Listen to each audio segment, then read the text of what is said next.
ரொம்ப சிறப்பாக இருக்குது. அதுவும் இவங்களுடைய சொந்த மண். இங்கே இருக்க எல்லாமே தமிழகமே நம்ம சொந்த மண்ணு தான்.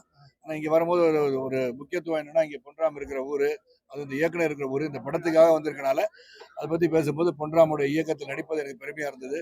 தொடர்ந்து வந்து உங்கள் கடுமையான முயற்சி எடுத்து இந்த படத்தை வெற்றி படமாக உருவாக்க வேண்டும் என்று பல நல்ல கருத்துக்களை சொன்ன படம். இது மக்கள் பார்த்து ரசிக்கிற போது பத்திரிகை சகோதரர் நீங்கள் ஊடகங்களும் நீங்களும் இதை எடுத்துக்கொண்டு போயிட்டு இதில் சில கருத்துக்கள் வந்து மாறுபட்ட கருத்து இருந்தாலும் அதுக்கு வந்து நியாயத்தை கடைசியில் கற்பித்திருக்கிறார் என்பதை நான் சுட்டிக்காட்ட விரும்புகிறேன்.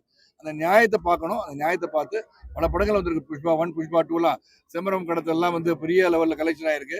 இங்கே எது தவறு, அதுக்கு என்ன தண்டனை என்பதையும் அழகாக சித்தரித்து நடந்தவைகளை அதை வந்து மிகைப்படுத்தாமல் நடந்தது இது மாதிரி இருந்தது, அது அழிக்கப்பட்டு விட்டது என்பதெல்லாம் சொல்லியிருப்பது ரொம்ப சிறந்த கருத்தாக நான் பார்க்குறேன்.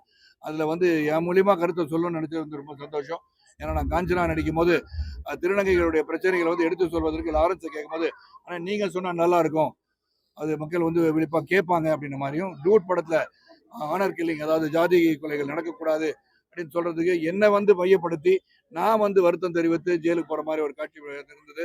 நம்ம சொல்லும் போது ஒரு மக்கள் வந்து எதுக்காக சொல்றாங்க உன்னிப்பா கவனிப்பாங்கட்டு அதே மாதிரி இந்த படத்தை ஒரு கருத்து வச்சிருக்காரு.